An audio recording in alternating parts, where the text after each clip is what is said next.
नमस्कार दोस्तों, मैं मिसेस राज आपका स्वागत करती हूँ मेरे यूट्यूब चैनल पर। आज हम इस वीडियो में पिछले वीडियो में हमने यह देखा था कि लर्निंग जो होती है अधिगम में जो शिक्षार्थी होते हैं, किशोर और वयस्क शिक्षार्थियों की विशेषताओं को देख चुके हैं। लेकिन शिक्षार्थियों का जो हमें वर्गीकरण इस वीडियो में देखेंगे। पहले वीडियो में हमने जो शिक्षार्थियों का जो वर्गीकरण है उसमें व्यक्तिगत और सामाजिक विशेषताओं के आधार पर शिक्षार्थियों में जो अंतर होता है उसे हम देख चुके हैं। अब इस वीडियो में अधिगम शैली के आधार पर शिक्षार्थियों का वर्गीकरण देखेंगे और श्रवण के आधार पर शिक्षार्थियों का वर्गीकरण देखेंगे और विचार शैली के आधार पर शिक्षार्थियों का वर्गीकरण देखेंगे।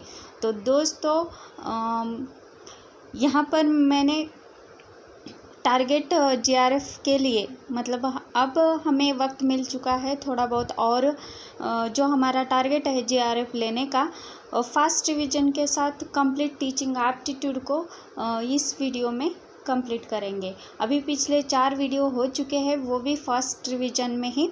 अब यह जो सिलेबस है वो अकॉर्डिंग टू न्यू सिलेबस है और आगे जैसे जैसे हम टॉपिक कवर करते जाएंगे वैसे वैसे आपको समझ में आ जाएगा।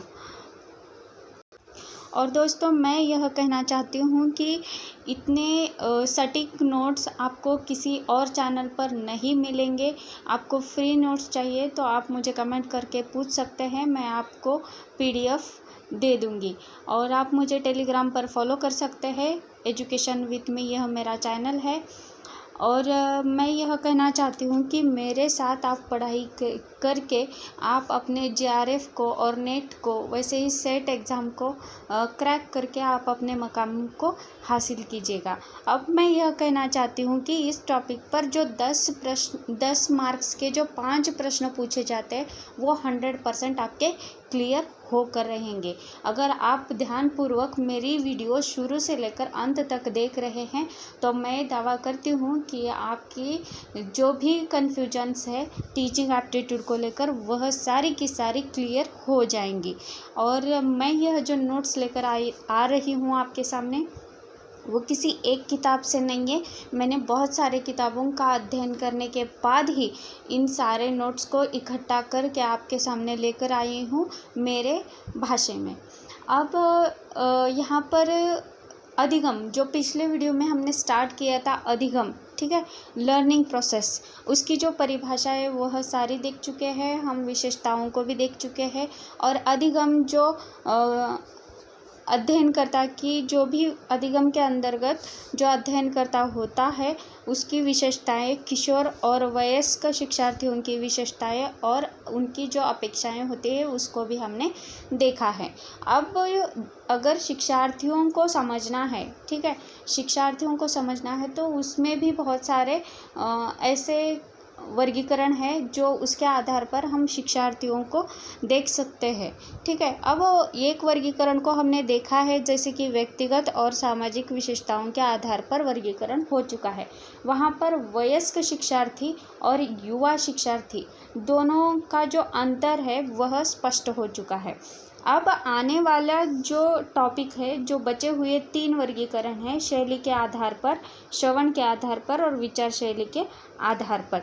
बाद में जो अधिगम का जो अंतिम पार्ट है, रचनावादी दृष्टिकोण, इसे ही कंस्ट्रक्टिव अप्रोच कहते हैं। अब इसे एक्सप्लेन करने से पहले जो बचे हुए 3 वर्गीकरण हैं उसे देखेंगे। तो दोस्तों, प्लीज़ मेरे चैनल को सब्सक्राइब कीजिएगा, बेल आइकन को दबाना मत भूलिएगा क्योंकि मेरे जो वीडियो की नोटिफिकेशन है आपको टाइम टू टाइम मिल जाए। और लाइक कीजिएगा, आपके एक लाइक से मुझे बहुत सारी मतलब मोटिवेशन भी मिलती है और मुझे उत्साह भी आता है कि आपके सामने जो भी स्टडी के रिलेटेड, जो एग्ज़ाम के पॉइंट ऑफ व्यू जो भी मुझसे बनता है वह 100% आपके सामने लेकर आऊँ।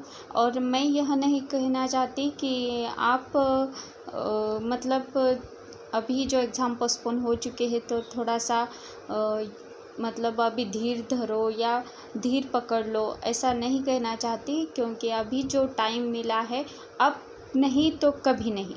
यह अगर आपके ध्यान में रहेगा तो ही आप इस एग्ज़ाम को क्रैक कर पाएंगे। एट एनी कॉस्ट आपका जीआरएफ होने वाला है और 100%। और यहाँ पर मैं जो भी टॉपिक आपके सामने लेकर आई हूँ तो उसे आप शुरू से लेकर अंत तक ज़रूर पढ़िएगा, ज़रूर समझिएगा। मैं जो कहना चाहती हूँ उसके हर एक वर्ड को आप अपने दिमाग में बिठा लीजिएगा, ठीक है। अब हम आगे बढ़ते हैं, ठीक है। ठीक है, अब मैं वह पूरा का पूरा चार्ट लेने के बजाय मैं हैंड चार्ट बना देती हूँ। अधिगम, ठीक है, लर्निंग, ठीक है। इसकी जो डेफिनेशन है और कैरेक्टरिस्टिक्स है हम देख चुके हैं। अब इसमें हम देखेंगे अध्ययनकर्ता, ठीक है। यहाँ पर लर्नर आते हैं, ठीक है। उसके जो कैरेक्टर हैं वह देख चुके हैं।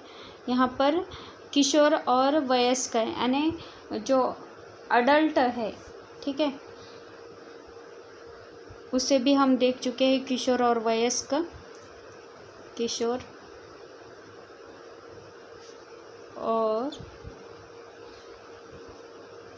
वयस्क, ठीक है। अब इसकी जो भी विशेषताएं हैं,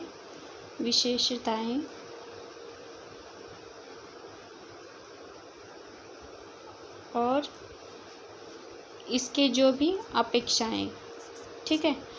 अब इसके आगे जो शिक्षार्थियों को जानने के लिए, समझने के लिए उसका जो वर्गीकरण किया है, यानी कैटेगराइजेशन ऑफ लर्नर्स भी कहते हैं, ठीक है। जेशन ऑफ लर्नर, इसको 4 भागों में विभाजित किया है। अब यहाँ पर देखिए, ठीक है, आपको समझ में आ जाएगा। पहले हमने व्यक्तिगत और सामाजिक, ठीक है, आधार पर शिक्षार्थियों का वर्गीकरण देखे हैं। अब हम देखेंगे अधिगम शैली, ठीक है। अब अधिगम शैली में जो शिक्षार्थी जानकारी को प्राप्त एवं संसाधित करना सीखते हैं इसमें, और यहाँ पर नव शिक्षार्थियों के जो प्रकार है और प्रभावी अधिगम शैली है उसे हम देखेंगे। जैसे कि अब इसमें दृश्य संबंधी नव अधिगम है यहाँ पर, और प्रभावी अधिगम है नव शिक्षार्थी, ठीक है, सॉरी, और यहाँ पर प्रभावी अधिगम। तो यहाँ पर जो दृश्य संबंधी है, जो भी दृश्य संबंधी होता है वहाँ पर, यहाँ पर जो शैली होती है चित्र और प्रदर्शन होता है। यहाँ पर श्रवण से संबंधित है तो यहाँ पर शब्द और ध्वनि, ठीक है। और यहाँ पर सहज ज्ञान संबंधी अंतर्दृष्टि और आंतरिक अनुभूति होती है। आगमनात्मक का जो संबंध होता है तथ्यों से अवधारणा विकसित करना। निगमनात्मक, इंडक्टिव डिडक्टिव आपको ध्यान में रखना चाहिए, आगमनात्मक और निगमनात्मक। और निगमनात्मक का अवधारणा से तथ्यों की ओर जाना, मतलब जो निगमनात्मक दृष्टिकोण है यहाँ पर, उसका जो प्रभावी अधिगम शैली होती है वह अवधारणा से तथ्यों की ओर जाना।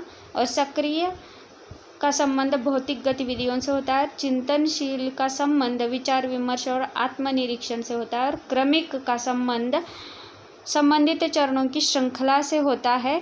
और वैश्विक स्तर का संबंध समग्र दृष्टिकोण से होता है। अब हम देखेंगे classification on the basis of listening,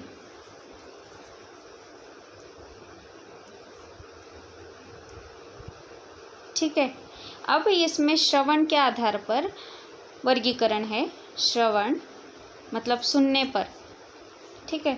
अब इसमें देखिए सक्रिय श्रवण होता है, इसमें सक्रिय श्रवण, दूसरा है समानुभूति,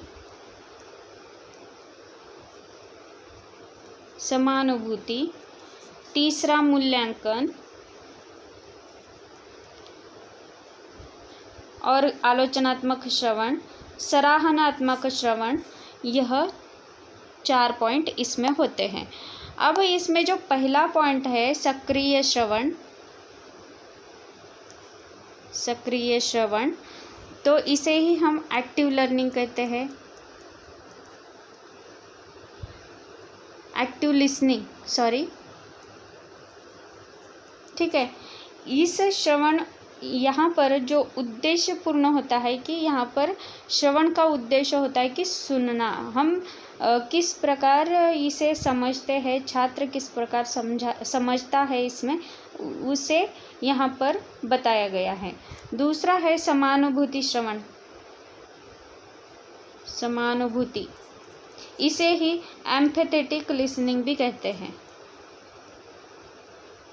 एम्फेथेटिक, ठीक है, लिसनिंग भी कहते हो। यह सक्रिय श्रवण का ही एक रूप माना जाता है और जिसमें दूसरे व्यक्ति को समझने का प्रयत्न यहाँ पर किया जाता है। तीसरा है मूल्यांकन और आलोचनात्मक श्रवण, यानी इवैल्यूएटिव एंड क्रिटिकल लिसनिंग, ठीक है। मूल्यांकन, यहाँ पर लिख देती हूँ मैं, मूल्यांकन और आलोचनात्मक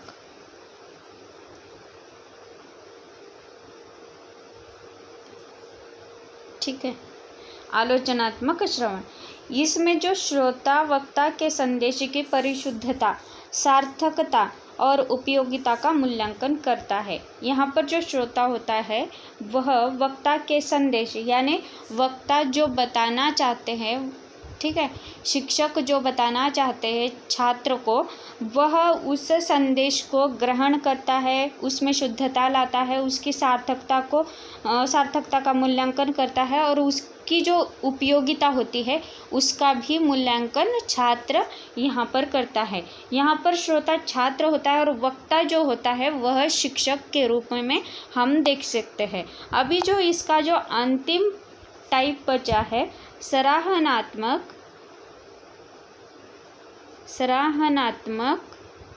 श्रवण,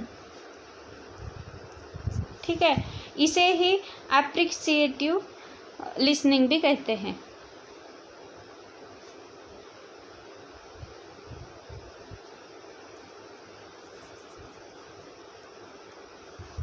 ठीक है, आपको समझ में आया। और यहाँ पर मनोरंजन, मानसिक रूप से आराम देने वाली, भावनात्मक रूप से उद्दीप्त करने वाली जानकारी को सम्मिलित किया जाता है। इसमें मतलब यहाँ पर अप्रिशिएट किया जाता है कि जो मनोरंजन, मानसिक समाधान, यहाँ पर जो भावनात्मक रूप से जो भी उद्दीप्त करने वाली जानकारी होती है या तथ्य होते हैं उसको यहाँ पर सम्मिलित किया है। अब शिक्षार्थी यानी कैटेगराइजेशन ऑफ लर्नर का जो अंतिम क्लासिफिकेशन है, ठीक है, यहाँ पर देखिए चौथा क्लासिफिकेशन है विचार शैली के आधार पर वर्गीकरण, समझ में आया। इसे ही हम classification on the basis of thinking style कहते हैं, इसे ही, ठीक है, थिंकिंग स्टाइल, ठीक है। अब इसके भी 4 पार्ट्स देखने को मिलते हैं, ठीक है, थिंकिंग स्टाइल के।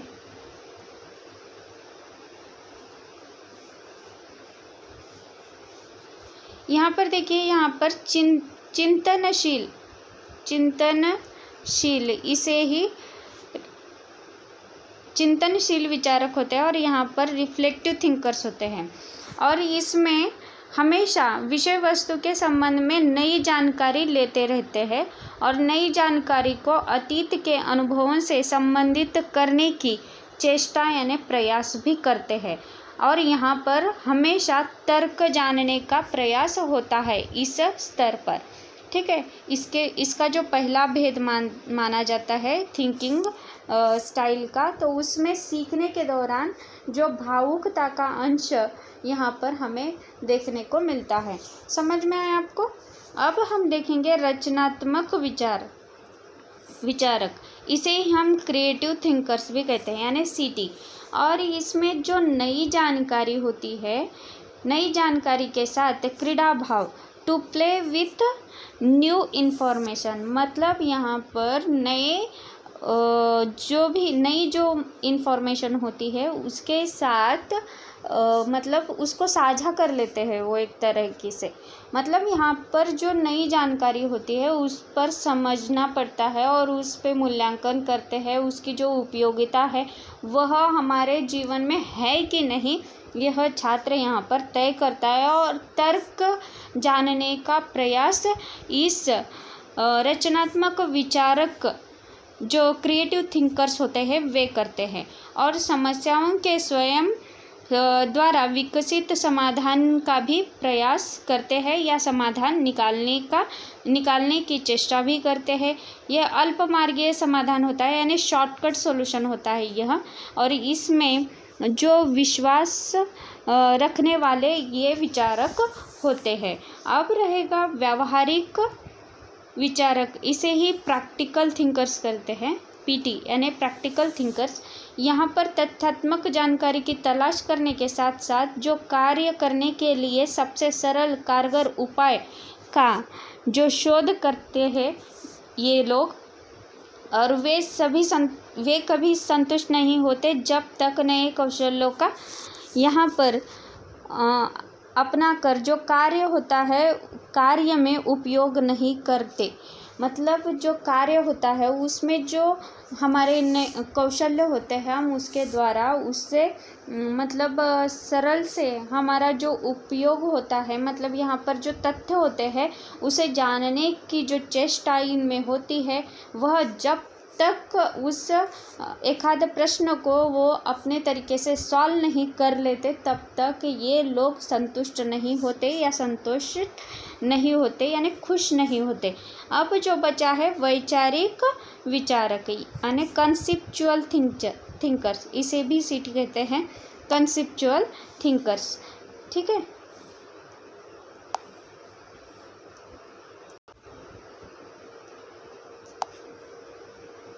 Conceptual thinker. और ये जो लोग होते हैं मतलब ये ऐसे प्रकार के जो छात्र होते हैं मन में ही पहले से ही विचार बना लेते हैं, ये नई जानकारी को सहज ही स्वीकार नहीं करते, वे सदैव मन में ही एक बड़ी तस्वीर लेकर चलते हैं। और ऐसे जो विचारक होते हैं ये जानना चाहते हैं कि जीवन में कितनी प्रक्रियाएं होती है और कैसे चलती है, न कि केवल इतना कि अंतिम परिणाम क्या रहता है। और ये लोग मतलब ये जो छात्र होते हैं ऐसे विचार वाले, कल्पित वस्तु जो वर्तमान में उस प्रक्रिया का भाग नहीं होते कि वो इससे संबंधित करके सोचते रहे, मतलब वो कुछ अलग सोचते रहते हैं, ऐसा इसमें बताया गया है। अब यहाँ पर जो अधिगम है, अधिगम की जो अंतिम पार्ट देखते हैं अधिगम का। पहले हमने देख लिया कि अधिगम, ठीक है, लर्निंग प्रोसेस, और इसमें 2 पार्ट्स। ठीक है, यहाँ पर डेफिनेशन, लर्निंग की डेफिनेशन एंड कैरेक्टरिस्टिक्स, इसमें लर्नर होते हैं, लर्नर के 4 भेद। ठीक है, व्यावसायिक और सामाजिक दृष्टिकोण के आधार पर, और अधिगम शैली के आधार पर, और श्रवण के आधार पर, और विचार शैली के आधार पर। अब जो बचा है अंतिम, उसे रचनावादी दृष्टिकोण। अब हम देखेंगे रचनावादी दृष्टिकोण को। ठीक है, अब रचनावादी दृष्टिकोण में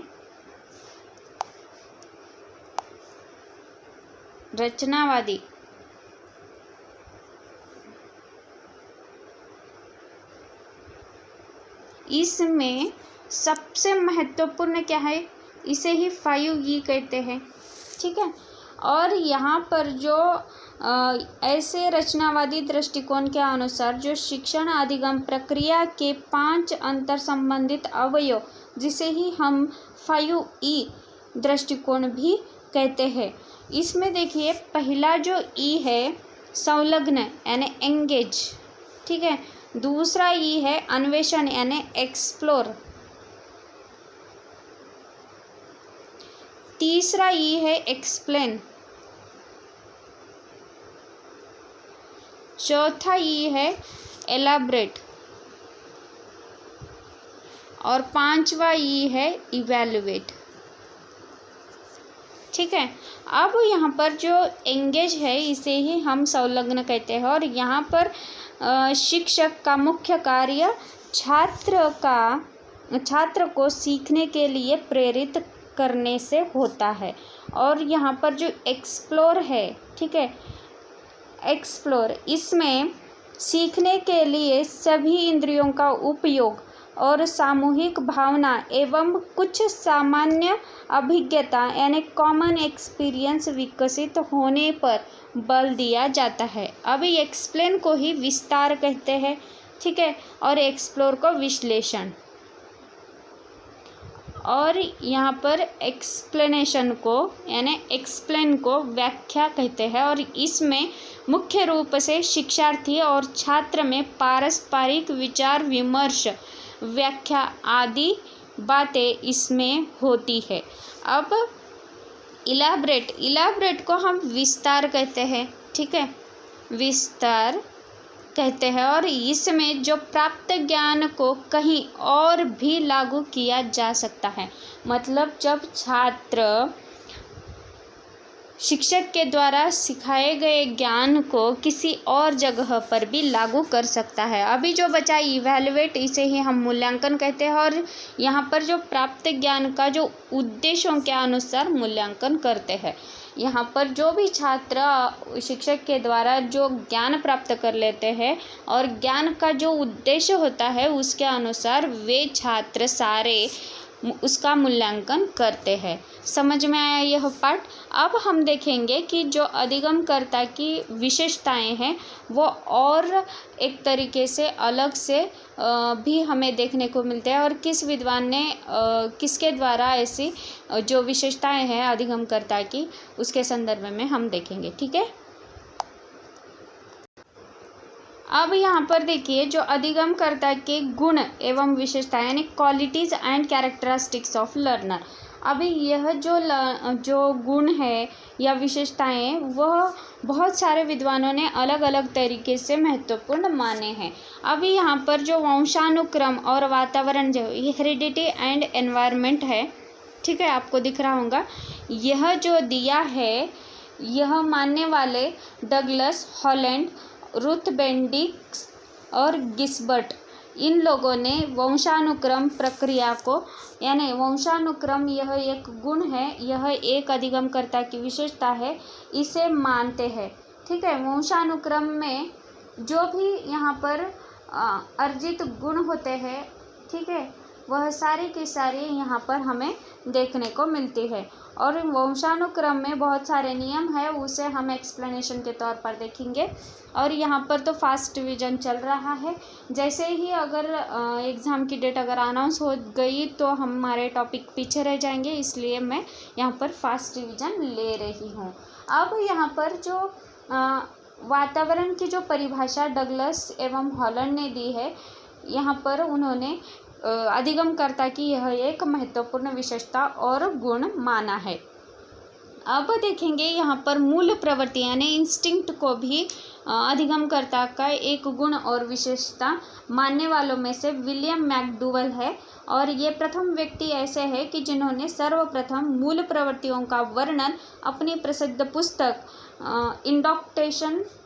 इंडक्शंस टू सोशल साइकोलॉजी में 1908 में किया है। और मैकडूवल का कहना है कि यह जो मूल प्रवृत्ति इंस्टिंक्ट है यह अधिगमकर्ता के लिए एक महत्वपूर्ण विशेषता और महत्वपूर्ण गुण मानते हैं। अब देखिए दूसरा जो अभी है संवेग एवं स्थायी भाव। संवेग एवं स्थायी भाव को मानने वाले जो विद्वान है, यानी इमोशन एंड सेंटिमेंट्स कहते हैं इसे ही, ड्रेवर ने भी इसे महत्वपूर्ण गुण माना है, और किम्बल यंग इन्होंने भी इस गुण को अधिगमकर्ता की एक महत्वपूर्ण विशेषता मानते हैं। अब सबसे महत्वपूर्ण है खेल एवं खेल प्रणाली। पिछले अगर आपने वीडियो देखे होंगे तो वहाँ पर खेल एवं खेल प्रणाली को बहुत ही महत्वपूर्ण स्थान दिया है, और इसे हम थोड़ा सा विस्तार से यहाँ पर देखेंगे। यहाँ पर जो खेल है, खेल और खेल आधारित जो प्रणाली है, इसे मानने वाले क्रो एवं क्रो है और हरलॉक का कहना है कि अंतिम परिणाम का विचार किए बिना कोई भी क्रिया जिसे जो उससे प्राप्त होने वाले आनंद के लिए की जाती है उसे हम खेल कहते हैं। अब इसमें बहुत सारी विशेषताएं होती है खेल की, जो जन्मजात होती है या स्वाभाविक भी होती है, स्वतंत्र एवं आत्म प्रेरित होती है, स्फूर्ति एवं आनंददायक भी होती है, और खेल की प्रवृत्तियों में रचनात्मक क्रिया हो सकती है। अगर रचनात्मक क्रिया होगी तो ही जो अरेंजमेंट है वो सटीक रूप से हो जाएगा, और उद्देश्य रहित यहाँ पर कोई। लेकिन आजकल के जो भी स्पोर्ट्स है, जो भी खेल है, स्टडी के संदर्भ में यहाँ पर देख रहे हैं, लेकिन जो भी स्टडी के संदर्भ को छोड़कर अगर खेल के तौर पर देखेंगे तो यहाँ पर उद्देश्यपूर्ण उसे मानने लगते हैं, और रुचि जनित प्रक्रिया भी यहाँ पर खेल की होती है। और बहुत सारे खेल के प्रकार होते हैं कि यहाँ पर परीक्षणात्मक खेल होता है, गतिशील खेल होता है, रचनात्मक खेल होता है, बौद्धिक खेल भी होता है, लड़ाई खेल होता है, और यहाँ पर जो अन्य तौर पर देखेंगे अगर स्वतंत्र और ऐच्छिक खेल भी होते हैं, झूठ मूठ के खेल होते हैं, माता संबंधी भी खेल होते हैं, संवेगात्मक खेल और रुचात्मक खेल, ऐसे बहुत सारे खेलों के वर्गीकरण और प्रकार हम यहाँ पर देख सकते हैं।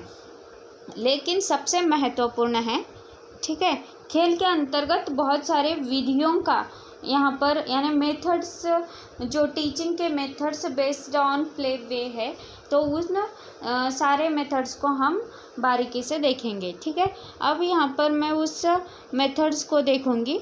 ठीक है, एक मिनट। यहाँ पर देखिए, किंडरगार्टन विधि, मॉन्टेसरी विधि, ह्यूरिस्टिक विधि, प्रोजेक्ट विधि, डाल्टन विधि, बेसिक विधि और विनेटका योजना विधि। इसे हम जब टीचिंग के मेथड्स देखेंगे, शिक्षार्थी केंद्रित मेथड्स और शिक्षक केंद्रित मेथड्स में, उसमें हम इन सारे मेथड्स को देखेंगे, इसलिए मैं यहाँ पर एक्सप्लेन नहीं कर रही हूँ। लेकिन जैसे जैसे चैप्टर ख़त्म होते जाएगा ये सारी की सारी विधियाँ क्लियर होती जाएंगी। और किंडरगार्टन विधि देने वाले जो नेक्स्ट पेज आ गया।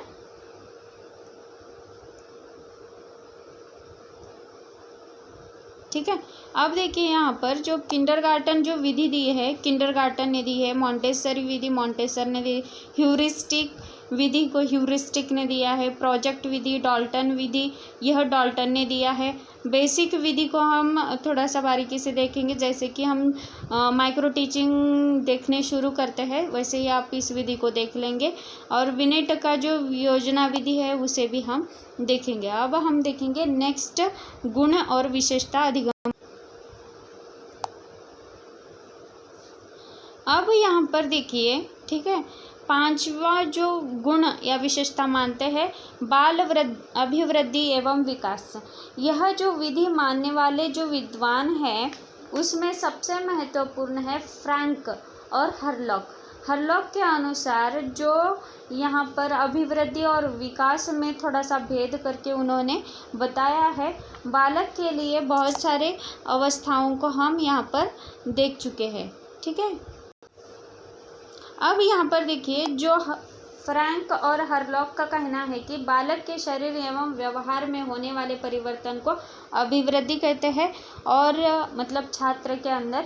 और हरलॉक का जो कहना है कि विकास के फलस्वरूप व्यक्ति में नवीन विशेषताएं एवं नवीन योग्यताएं जन्म लेती है, तब अभिवृद्धि निहित रहती है। और उन्हें जो दो भेद किए हैं अभिवृद्धि एवं विकास को, यानी डिफरेंस बिटवीन दिया है ग्रोथ एंड डेवलपमेंट में। जो अभिवृद्धि होती है निश्चित आयु तक ही होती है, और परिणामात्मक परिवर्तन अभिवृद्धि में होता है और मापन योग्य होता है। और केवल दृश्य शारीरिक परिवर्तन इस अभिवृद्धि में होती है। और विकास में सबसे महत्वपूर्ण है, देखिए, विकास मृत्यु पर्यंत होता ही रहता है और यहाँ पर परिणामात्मक और गुणात्मक दोनों प्रकार से होता है। अनुभवजन्य यहाँ पर विकास होता है और संपूर्ण व्यावहारिक परिवर्तन बालक में विकास के कारण ही आता है। अब इसमें भी बहुत सारे सिद्धांत माने जाते हैं, लेकिन जो विकास के पक्ष है उसमें शारीरिक विकास आता है, मानसिक सामाजिक विकास और संवेगात्मक विकास और चारित्रिक विकास भी जो विकास के महत्वपूर्ण पक्ष माने जाते हैं, यानी एस्पेक्ट्स ऑफ डेवलपमेंट मानते हैं इसे, उससे भी आपको समझ में आएगा। जैसे ही टाइटल में पढ़ लेती हूँ तो आपको समझ में आ जाएगा कि शारीरिक विकास यानी फिजिकल एक्टिविटी के संदर्भ में है। मानसिक विकास जो है वो मेंटल डेवलपमेंट के संदर्भ में है, और सामाजिक विकास सोशल डेवलपमेंट से, और संवेगात्मक विकास इमोशनल डेवलपमेंट से, और चारित्रिक विकास जो है कैरेक्टर डेवलपमेंट से हुआ हम यहाँ पर देख सकते हैं। अब जो बचा हुआ जो अंतिम पार्ट है यहाँ पर, जो प्रेरणा यानी मोटिवेशन और आदत एवं थकान। अब यहाँ पर देखिए, प्रेरणा जो है,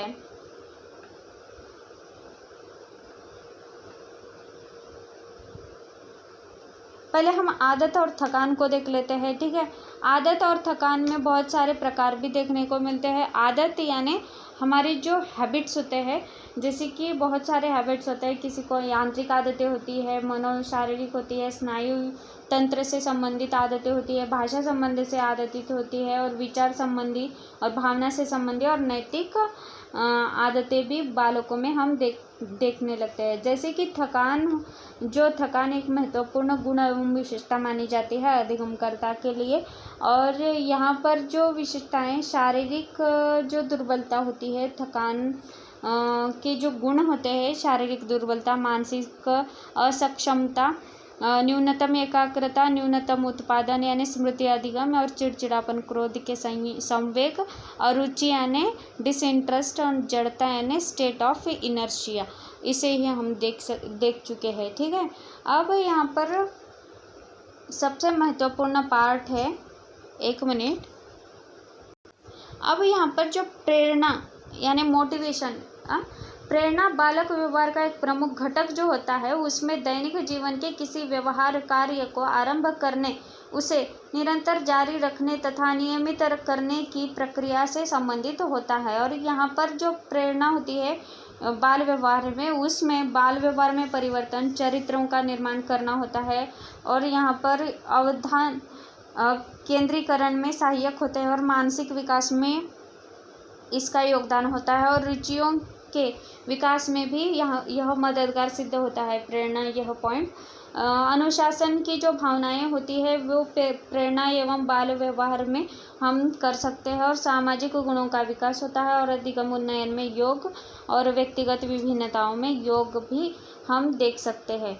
यहाँ पर सबसे महत्वपूर्ण बात यह है कि शारीरिक अंगों की क्रियाशीलता को स्पष्ट करती है और प्रेरक के रूप में संपूर्ण व्यवहार को लक्ष्योन्मुखी बनाती है, और इस प्रकार का जो समस्या का समाधान हो जाता है, पुनः अन्य समस्या के जन्म लेने पर पुनः यह चक्र चलता ही रहता है। आपको समझ में आया। और थकान और आदत में जो महत्वपूर्ण मतलब यहाँ पर देख सकते हैं कुछ बातें हैं। कुशलता में कमी होती है, और रुचि में कमी होती है, मानसिक कार्यक्षमता में कमी होती है, कार्य में त्रुटियाँ, कार्य की गति न्यूनता, और अधिगम कार्य की जो मात्रा एवं गुणों में परिवर्तन, और अवधान की समाप्ति यहाँ पर हम देख सकते हैं थकान और आदतों में।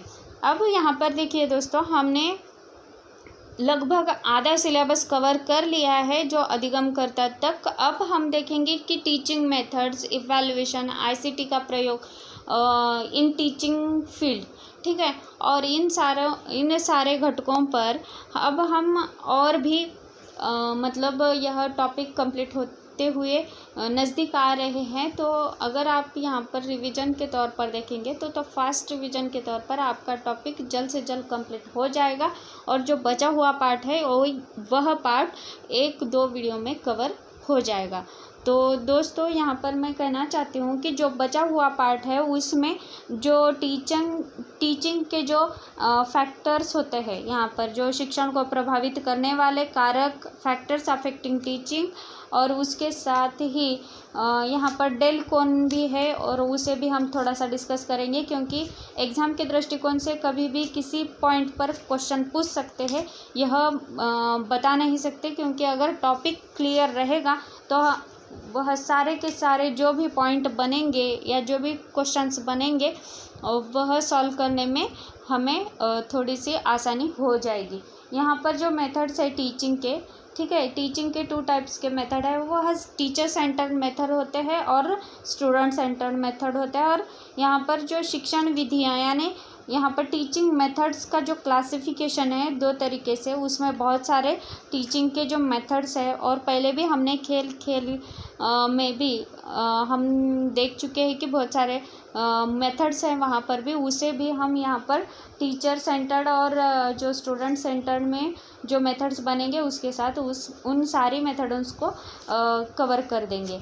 अभी जो अंतिम जो पार्ट बचा है यहाँ पर इवैल्यूएशन, यानी इवैल्यूएशन जो सिस्टम है, ठीक है, यहाँ पर इवैल्यूएशन सिस्टम के सिद्धांत, उसके उद्देश्य, उसके जो टाइप्स होते हैं यानी स्टेप्स होते हैं उसे भी देखेंगे, और प्रोसेस भी देखेंगे एजुकेशनल इवैल्यूएशन को भी। और जो अब लास्ट जो 8 बचते हैं टीचिंग एड्स, उसे भी हम कवर कर देंगे आने वाले वीडियो में। तो यह चैप्टर कंप्लीट हो जाएगा। और आपको मैं बताना चाहती हूँ कि अगर आप कोई बुक पढ़े या ना पढ़े, लेकिन इन सारे वीडियोस को शुरू से लेकर अगर अंत तक देखेंगे तो आपका 100% यह टॉपिक क्लियर हो जाएगा। और मैं जल्द ही पेपर 1 और पेपर 2 का जो टाइम टेबल होता है उसे शेड्यूल कर दूंगी, और उसके साथ ही जो पेपर 1 और पेपर 2 आप दोनों मेरे साथ पढ़ेंगे तो 100% टारगेट हमारा जो GRF लेने का है वह पूरा हो जाएगा दोस्तों। तो तब तक के लिए धन्यवाद, और प्लीज़ मेरे चैनल को सब्सक्राइब करना मत भूलिएगा, बेल आइकन को दबाना मत भूलिएगा, और जो लाइक है 1 लाइक तो कर लीजिएगा। और धन्यवाद दोस्तों। अगले वीडियो में जो बचे हुए पार्ट मैंने अभी बता दिए हैं उसे कवर कर देंगे, ठीक है।